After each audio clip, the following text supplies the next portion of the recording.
What Really Happened with your host, Mike Rivero. You're listening to the Republic Broadcasting Network, where you'll find out what the Fukushima's going on.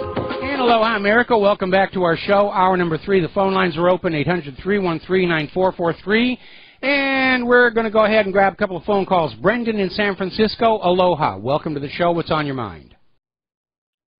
Hey, Mike, I wanted to make a suggestion for the What Really Happened store. Yes? I hear the Maxine Water James Brown hairpiece is kind of hard to find. Maybe you can add that to your online store. Well, I'll talk to Cafe Press about it, but we'll see. I'm actually looking for another provider because the T-shirts from Cafe Press don't last as long as I'd like them to, given how much they charge for them. But so if anybody has a suggestion for an alternative provider for T-shirts, I will definitely look at that. Hey, real quick, thinking about Trump's security and this possible coup that's developing. I don't know if Trump's taking this threat seriously or not. I certainly am, and I know the country has proven they're willing to fight for Trump, and I thought he was willing to fight for us. I think it's time to start rounding up all these people that are calling for his overthrow, or at least call them to task. Michael Moore, Rosie O'Donnell, Elizabeth Warren, Maxine Waters. I mean, these people are literally calling for, the overthrow of a democratically elected president. As far as I know, that's against the law.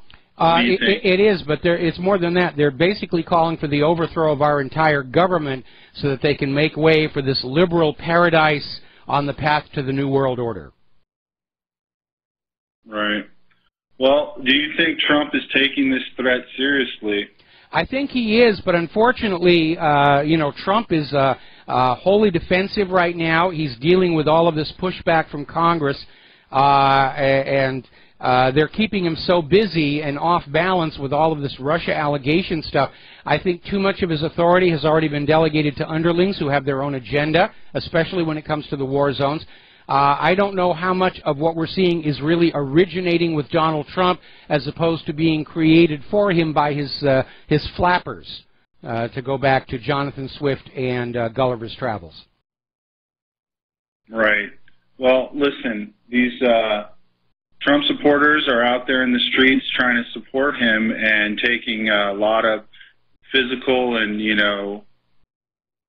even emotional blows.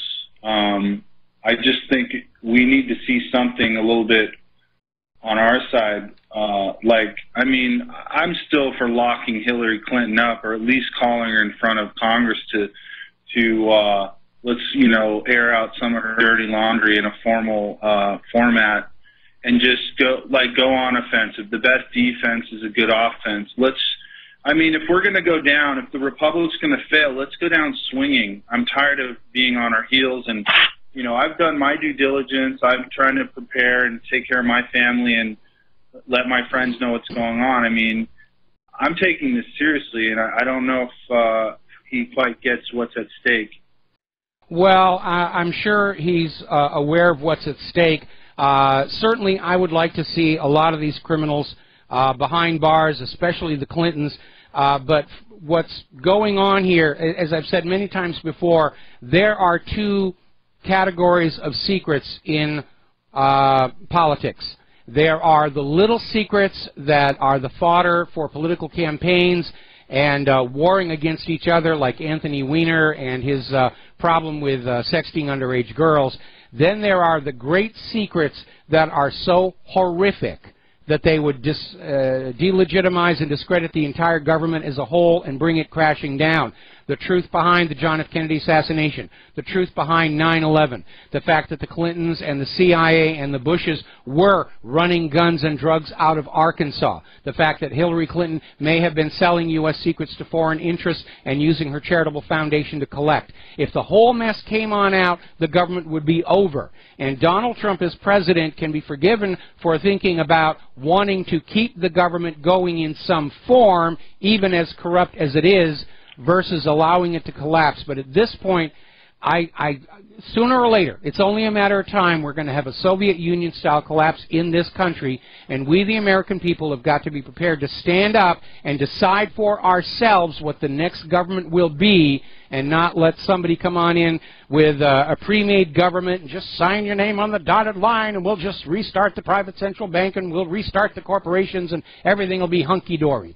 And we're gonna have to do that and create a new republic in this land based on the original constitutional principles.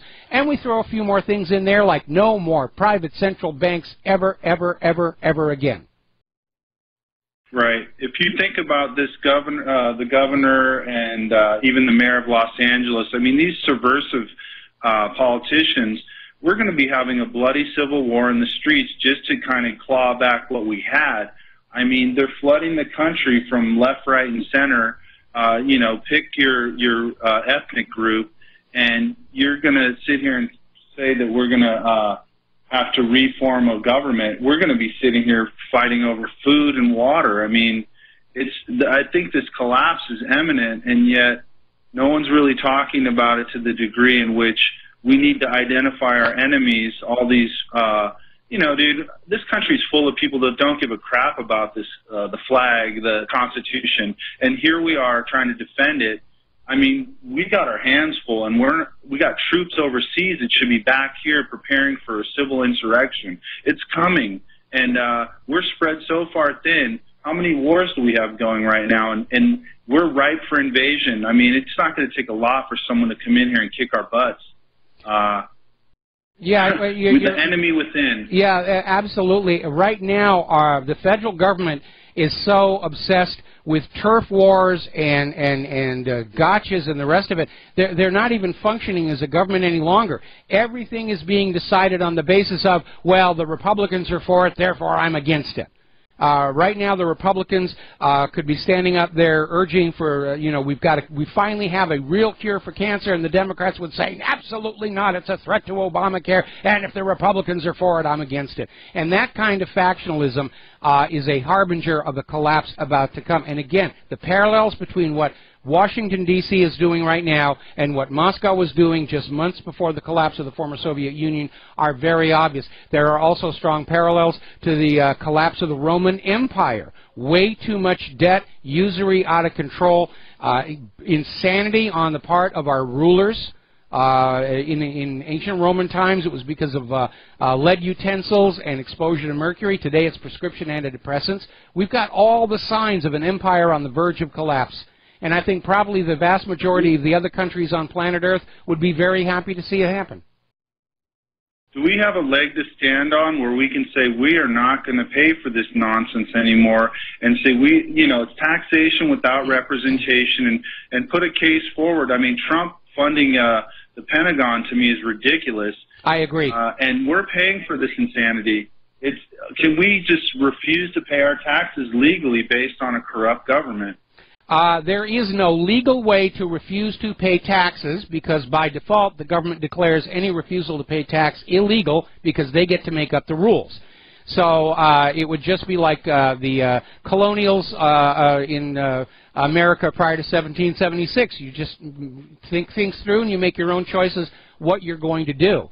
But again, my advice is to sit back, because the signs of self-destruction are all over Washington, D.C. and Wall Street. And I think the last thing, let me finish, the last thing that any of us want to do is to give the government an excuse to declare a national emergency because there's an insurrection, throw what's left of the Constitution into the shredder, and bring about this fascist dictatorship that obviously they are all lusting for. I think if we leave well enough alone, it's going to kill itself. It's in the process of doing that right now. Well, to all my patriots out there, please prepare water, food, yes. ammo. Yes. Don't sit back and wait. Get prepared. It's coming. I can see it. And, God bless America, because we were the shining light. And I'm telling you, man, without America, the proper America, not this corrupt corporate garbage that's been going on for the last 50 years, I mean, the world is doomed, as far as I can tell from this point? Because of globalism, an American crash is going to be a crash for everybody. And I talk about the fall of Rome. The fall of the American Empire could actually trigger almost a return to the Dark Ages. The only hope that we have is that the collapse of the American Empire will not collapse Russia and China with it, because they're already moving to isolate themselves from that. It'll certainly take down Europe. Without question, it will take down Europe. And that's a terrible thing to see. But again, it wasn't up to us. We had nothing to do with it. It's not like we're out here saying we want to bring it down. I'd be perfectly happy to go back to living in the Republic of the United States of America with the democratically elected leadership that's elected in honest and fair elections. I'd be perfectly happy. I'd be doing something else for a living now. Listen, if Rosie O'Donnell and Michael Moore and Elizabeth Warren and Maxine James Brown Hairpiece Warren Waters can call for martial law, let's give them martial law under Trump, and let's crush these fools. I'm tired of this nonsense. He's got us, I said it before, he's got the truth on his side and he's got the patriots on his side. And these fools that are on the fence, they could easily be, if we brought these crimes to the light, they would easily say, okay, I get it now. I've been lied to. Well, Let's take the fight to these fools. Well, the other thing, of course, everyone's talking about this massive illegal immigrants and refugees coming on in, and they're going to side with the liberal Democrats because the liberal Democrats are promising we'll take stuff away from the indigenous Americans, especially the Republicans, and we're going to give it to you. But anybody who thinks that these illegals and refugees are going to be an effective fighting force is dreaming. If civil war breaks out in this country, heaven forbid, these refugees and illegals will just turn around and go back to where they came from. The reason they're here in many cases is because they don't want to have to go through any kind of a war. Anyway, listen, Brandon, I'm going to let you go. I'm going to let One last thing. Real I went quick. to a gun show in the Bay Area, and these guys were buying high-powered weapons with oodles of cash. So there's people prepared on the other side. Let you go. Thanks. All right. Yeah, isn't it weird? Now the liberals are becoming preppers and buying up guns and all this stuff here. All right, we're going to go to Leland in California. Aloha. Welcome to the show. What's on your mind? Hello, Michael. Gosh, my question now seems very small compared to that last phone call, but it's in regards to the Vincent Foster case. Yes. And back when it was all going on, I did lots of research on it because, 2 and 2 was adding up to 5. So the information I have on one particular point was Vincent Foster was last seen in his office around 5:30 p.m. by an aide. His secretary had already left for the day. The aide stated that he did not seem upset or out of sorts, but normal. Yes. And then I just read the other article, but that could be in reference to the same time period, 5:30, on the article in your piece. Well, there's, the thing is that Vince Foster disappeared from inside the White House. There was no record by the Secret Service of him leaving the White House under his own power. Right. Personally, I think no video evidence or anything. Yeah, personally, I think after he was killed, that he was rolled up in an old carpet and just carried out through like the tunnel through the Treasury building. And the reason I think that is because the soil underneath Washington, D.C. is very micaceous, a lot of mica in there, and it was even in the report, the forensics report, that his clothing was covered with mica, which they tried to claim he'd gotten by brushing through the foliage in Fort Marcy Park, but there really wasn't enough there for that. But right. I think that's what happened. I think in the White House his neck was broken. Right. They took him to Fort Marcy Park and dumped him there, tried to fake a gunshot wound into his mouth, which resulted in a second wound on his neck, and it just sort of went downhill from there. Right. And another most interesting fact, at least from what I took down, was that his office was completely redecorated the very next day. Drapes, carpets, desk, everything, the very next day. That I had not heard. That I had not heard. I know that the office was looted and plundered by Hillary's chief of staff before the park police were allowed in there, and that's definitely a violation of legal procedures. And Vince Foster's White House safe was opened by a special technical team, and its contents were taken as well. And that may have been Vince Foster's big mistake, because people in those kind of positions where you know the people that you're working for are dangerous, you have what are called dead man switches. and Foster's mistake was leaving his dead man switch in his White House office safe. And that was right. That made it vulnerable. And if they can negate your dead man switch, then you are a dead man. Right. I felt so sorry for that security officer in the congressional hearing, because it was obvious he was telling the truth, because he was literally shaking. And he stated that Hillary and Foster's secretary did, in fact, remove boxes to the president's closet. And then she got up there and denied it. And then, of course, after the lunch break, her legal team came back and advised her, and she recanted her testimony and said, well, yeah, I guess we did. Yeah, it's a mess. Anyway, listen, Foster's a long time ago. It goes back to the beginning of my career, the end of my career in Hollywood and the beginning of my career as a truth activist, and that's 23 years now. Wow, how time flies when you're I know, that's too far having back. Death threats. Okay, thanks. It's been good talking to you. All right, thanks an awful lot here. We're going to take 2 more phone calls, and then we're going to close the lines until I can get the rest of this news out of here. Bruce in Texas, what's on your mind? Hello, Michael. Hello, Bruce. Hey, well, if that was too long ago, maybe what I'm bringing up is way too long ago. Well, it depends. Tell me what you want. All righty. Have you ever considered what could have happened if the Germans would have defeated the Soviets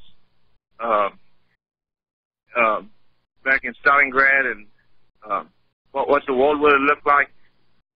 Well, yeah, if the Nazis had succeeded in taking Moscow, all of the resources that were on that Eastern Front would have been moved to the Western Front, and Germany may not have conquered the entire world, but they would still be in possession of a large part of Europe. Yeah. There would still be an Israel, though, wouldn't there, due to the transfer agreement? Wasn't that happening before the outbreak of World War II? Yeah, as a matter of fact, the Zionists and the Nazi government were working on a scheme to make Madagascar the independent nation for the Jews, but the hardcore Zionists said, no, it's got to be Palestine or nothing. Yeah, so they were actually moving to Palestine at the outbreak. It's just something, Europe would have been whole. It would have been under a different flag. It would have been split like it was after World War II. It wouldn't have been demolished either. It's just something I consider, and I don't think the subject that he touched on, maybe because it's kind of ludicrous or, what if, it doesn't have anything to do with today, but okay. It's just, all righty. All right, well, Bruce, we're going to let you go. Thank you for the phone call. We're going to do a shout-out to our on-air affiliates who rejoined our network actually a long time ago, and I didn't get to the acknowledgement here. And we're going to take one more phone call, then we're going to close the lines for a little while because I got some news to get out there. Errol in the Netherlands, you're back to talk about vaccines again, I guess. No, I changed my subject. Ah, good for you. Yeah, and also good for you. I worked for Swift. Oh, okay. Yes, I was in the facility. I got all the clearance and everything. And I want to say one thing to you that's very interesting. I also find it funny because we had then, that time after 9/11, we had those CDs, the compact discs. Yes. There were robots, like compact discs. We had, first we had cassettes, that were always registering who made what deal or whatever, And there are only 3. There's one in Brussels, there's one in I think New York, and the other one, yes, there are only 3. So that's very interesting. I worked there, high clearance, and also very many programmers. So I want to just to say that to you. Okay. Because, well, we're going to have to let you go. interesting. We're going to have to let you go because we got to take a break for commercials. So thank you for the phone call. We're going to close the lines for a little while. We may reopen them before the end of the show, but I got some news I need to get to. We'll be right back. Hi, America. Welcome back to the show here. And the corporate media is, for the most part, obsessing over the sanctuary city question. Pay no attention to these wars over there. Pay no attention to the U.S. bombing all these civilians in Iraq and Syria. We need to talk about the illegal immigrants and their inherent right to be here. And they're basically on the attack against Donald Trump and the threat to pull federal funding from these cities that are refusing to allow the enforcement of federal immigration laws. And it's just out of control. Apparently there's been another ugly incident in London, down in the Tube, where a woman was just pushed in front of an oncoming train by one of these refugees, just for the heck of it. There's a problem. Now, common sense says every nation, every group of people have a right to secure their borders. Whether it's the wall around the fort, the wall around the town, the wall around the nation. To choose who does and does not come in to their country. That's just common sense. This idea that the world should be free of borders, that's a new construct from the globalists. It's imaginary, a world where there are no borders. There's always going to be borders. Look at the walls going up around the wealthy people. Gated communities, security. They believe in walls there. Everybody's criticizing Donald Trump's wall with Mexico. Not a word about Israel's wall with Palestine. Apparently some walls are okay and others are not. Funny little story here. Apparently last Sunday at midnight, a bunch of witches, Satanists, and occultists had a mass ritual in front of Trump Tower to cast a binding spell on President Donald Trump. I think they've been watching too many episodes of Sleepy Hollow. The short version, they got rained out. Storm came on over, rain came pouring down, end of the witches' coven. Of course, if they were sky-clad, then at least they don't have to worry about drying out their clothing. Getting on into the climate, Trump has now signed an executive order. It's called the Energy Independence Order that basically kills Obama's climate change initiatives to stop human-caused global warming, which was a joke to begin with. And they're talking about pulling off these limits on the use of coal. They want to go back to focusing on low-sulfur clean coal. But the ban on all coal is now basically rescinded, much to the delight of those portions of the United States that are living on the basis of a coal economy. Now, one of the areas that we need to remember, liberals like to dream of an ideal world and pass a bunch of laws to try and ban anything else that doesn't fit that idea. The part the liberals are missing and don't pay attention to is how to get from the real world as it is today to their ideal world step by step by step so that it will work and you're not ruining people's lives and industries in the process.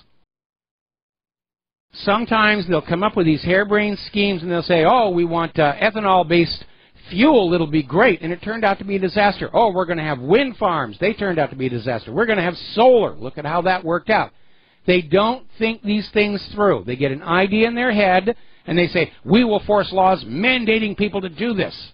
And they do it before the technology is established and robust, and they keep failing. And then they come on back and scream, it's all you conservatives' fault that we couldn't make it work. The road to the dark regions is paved with good intentions and littered with sloppy analysis. Please keep that in mind. And maybe it's an artifact of our system of government where everybody's only in power for 2, 4, 6, maybe 8 years, except for those old guard protected by election fraud fossils like McCain. Maybe if people had a political system that worked over the long term instead of what looks good for the next election, we might avoid some of these mistakes. Going to take a break for commercials. We'll be right back. And aloha, America. Sorry, a little late on the pot there. I was responding to somebody. I'm getting a lot of emails from people about the Raspberry Pi. and how much fun they're having with it. Somebody wrote in and said they haven't had as much fun since the days of the Commodore 64. And that's what I was telling the guy I got this from on eBay. I said, oh, this is a computer that's fun again, that reminds us of what computers felt like when they first came along, because it's just all there, and there's pins. You can modify the board. You can put on all kinds of things and just make it do fun, cool things. I did a web search for cool things to do with the Raspberry Pi, and you'd be amazed some of the things people are doing. There was one guy who literally turned it into an FM radio transmitter by simply coding some tight loops in there and attaching an aerial to one of the lines out there, and was actually able to broadcast. I mean, it is an amazing little device, and I'm so impressed. And again, that's because I'm an old guy, and I remember when computers were big, huge things. I remember when I was working at the Table Mountain Observatory, and they had a computer for the radio telescope that was built with discrete components, actually predated integrated circuits, and just filled with all these racks and racks of cards with all these transistors, very tightly packed. And I didn't get to use it because it got hit by lightning. And that was an interesting summer. It's not nice to fool Mother Nature. Now, getting on back to the environment. Dylan Pohl is out there on Breitbart basically saying that Scott Pruitt is failing to drain the swamp at the Environmental Protection Agency, and saying that Trump's attempts to drain the swamp are being undermined by one of his key administrators, and that is a major problem. And as I've said before, Donald Trump has unfortunately come into the White House as dangerously naive about the reality of D.C. politics as Jimmy Carter was. Trump has spent his entire life in business. That's how he thinks. That's how the people he's used to dealing with think.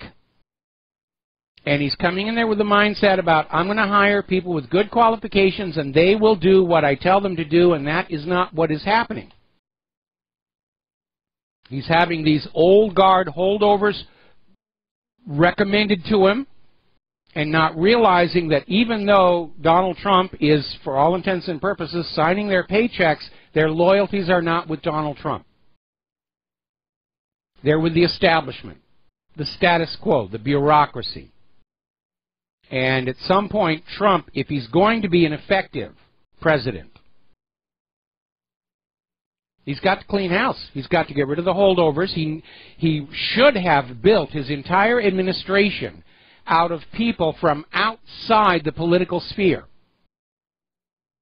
Bring in scientists, engineers, educators. There's lots of qualified people all over the country who've just never felt like they wanted to be in politics. Bring them in and let them run things.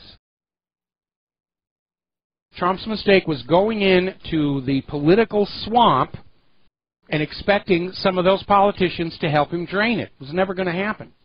It was never, ever going to happen. By the way, as a footnote to all this screaming about 2016 was the hottest year on record, which we're getting shouted at us from all of the corporate media, without any support for it whatsoever, other than the word of Noah that has been caught rigging the data time and time and time again. They've cooked the books so much, there's only a little tiny pile of ash left. Over in Japan, they had an avalanche at a ski resort, 8 killed. Horrible tragedy, but yes, there's still snow out there. It's snowing in Utah and Colorado right now. And still they're pushing human-caused global warming. They want that carbon tax. They want your money. They want your obedience. And they will do and say anything to get it, because that's how they think. You only exist to make them rich. You only exist to do what they tell you to do. And if you don't make them rich and do what they tell you to do, then what use are you? Why should we even let you go on living? We've been talking about nuclear disasters. We were talking yesterday about this absolutely horrific use of depleted uranium in all of these war zones. Now, I got some emails from people saying, well, depleted uranium kind of sounds like it's not that big a deal. Actually, it is. When you take raw uranium from the ground and you want to turn it into either reactor fuel or nuclear bomb stuff, it has to go through a process called enrichment. And the enrichment basically involves separating the isotopes of uranium There's a tiny fraction of natural uranium which will support fission. And this is what is needed for reactor fuel and for bombs. And they'll separate that out, and what's left over is called the depleted uranium because it's depleted of the fissionable isotope. But it's still uranium, and it is still radioactive. And it has a half-life of 4.5 billion years, with a B. And Claire is just seriously upset about all this. We're going to be putting a lot of attention on this. We're going to need the help of the Rivero's Rangers to take these photos of these babies, newborn babies, being deformed by the use of these weapons, and get them out into the public eye. Where are the right-to-life people? They're always screaming about, oh, abortion is wrong, abortion is wrong. Let's get them screaming about it's wrong to deform a baby in the womb with the use of these depleted uranium munitions. And it's not just the enemy. This has hit our returning veterans' families as well.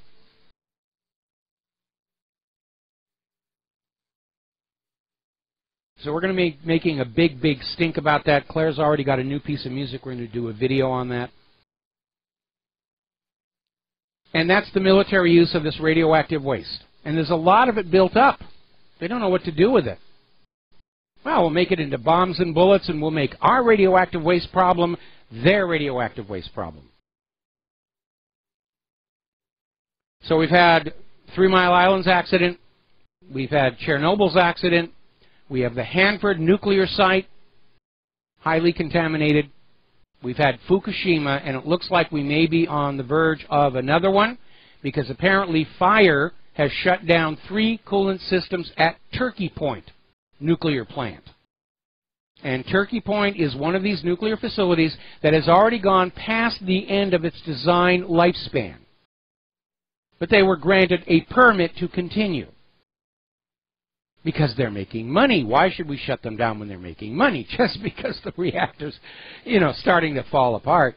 See, here's the problem with the nuclear reactor. It's the neutron flux. And it will degrade and weaken the metal in the containment vessel, which is the big boiler where the fissioning fuel rods will boil the primary coolant or heat the primary coolant. It then goes to a secondary heat exchanger, and there it heats fresh, non-radioactive water, which goes to drive the turbines for the power plant. But the neutron flux weakens the metal over time. And that's why all nuclear power plants have a finite life span. They're designed and built to last all of this corrosive radioactive environment for so many years, and after that they're supposed to be decommissioned and shut down, although nobody has figured out what to do with the remains of these nuclear stations. And we have a problem in the United States where a large number of nuclear power stations are being allowed to operate past the end of their original design lifespan. And that is just plain dangerous. They're risking more Fukushimas just to improve the profit margin. And that is very dangerous. Now, let's talk about vaccines here. And this is where Errol wanted to talk about when he called in hour number 1 here. Very revealing story coming out of WeAreChange.org. There was a recent Freedom of Information Act filed in Great Britain by a doctor to get all the documents about vaccines, what was known about them, not known about them, and what it reveals is stunning. For 30 years, government experts in Great Britain have known that vaccines don't work. They have known that vaccines will often cause the diseases they are supposed to prevent. We've been seeing that here in the United States, where there'll be headline news about a mumps outbreak, get your vaccination, or measles outbreak, get your vaccination. Then we find out the people who've come down with measles and mumps had the vaccines. Government experts in Great Britain have known for 30 years vaccines are a hazard to children. Government experts in Great Britain colluded to lie to the public and worked to prevent safety studies. It's a policy of profit over people. And it's not just happening here in the United States. It's happening in Great Britain and all over the world. We were reporting yesterday, Sweden is coming up on a vote, a referendum that will mandate massive vaccinations for everybody in Sweden.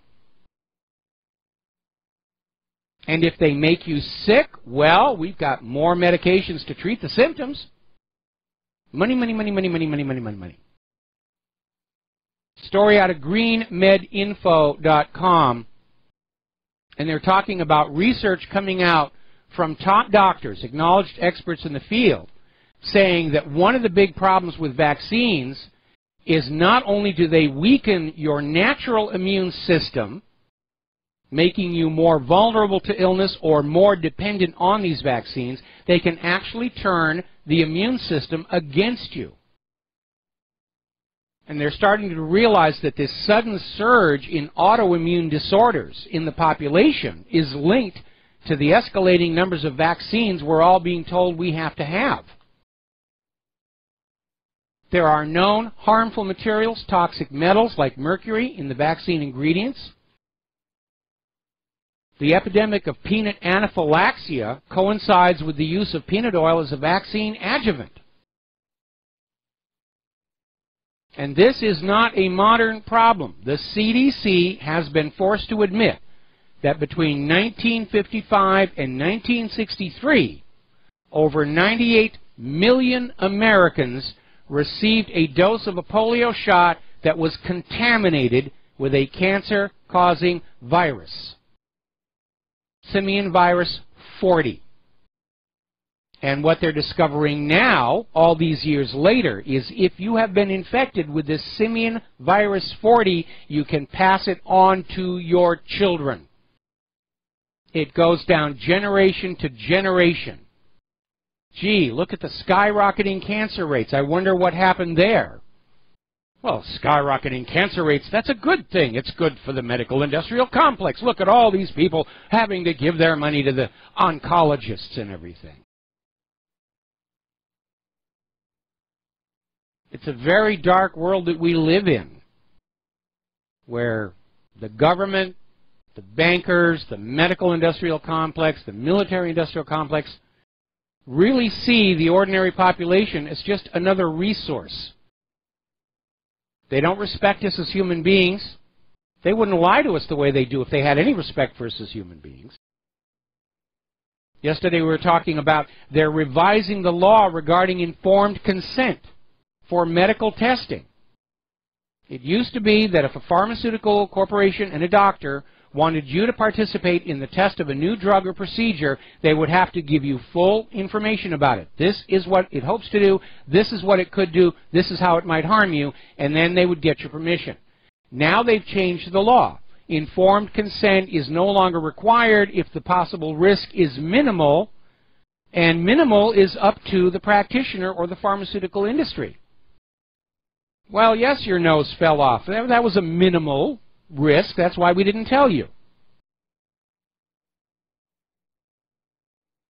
Now, apparently over at EchoWatch, Robert F. Kennedy Jr., and I'm glad we're starting to hear from him again because he's supposed to be in charge of this Vaccine Safety Commission for the Trump administration, is basically saying that ever since vaccines were protected from civil litigation under the Homeland Security Act, quality control has obviously been abandoned, and they're starting to find things in vaccines which even the pharmaceutical companies acknowledge shouldn't be there.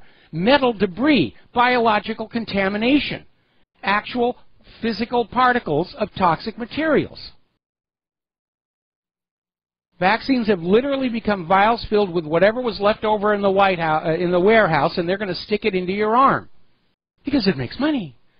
And in the United States of fascist America, things that make money are good, and things that don't make money are bad. How dare you criticize anything that makes money? That's un-American.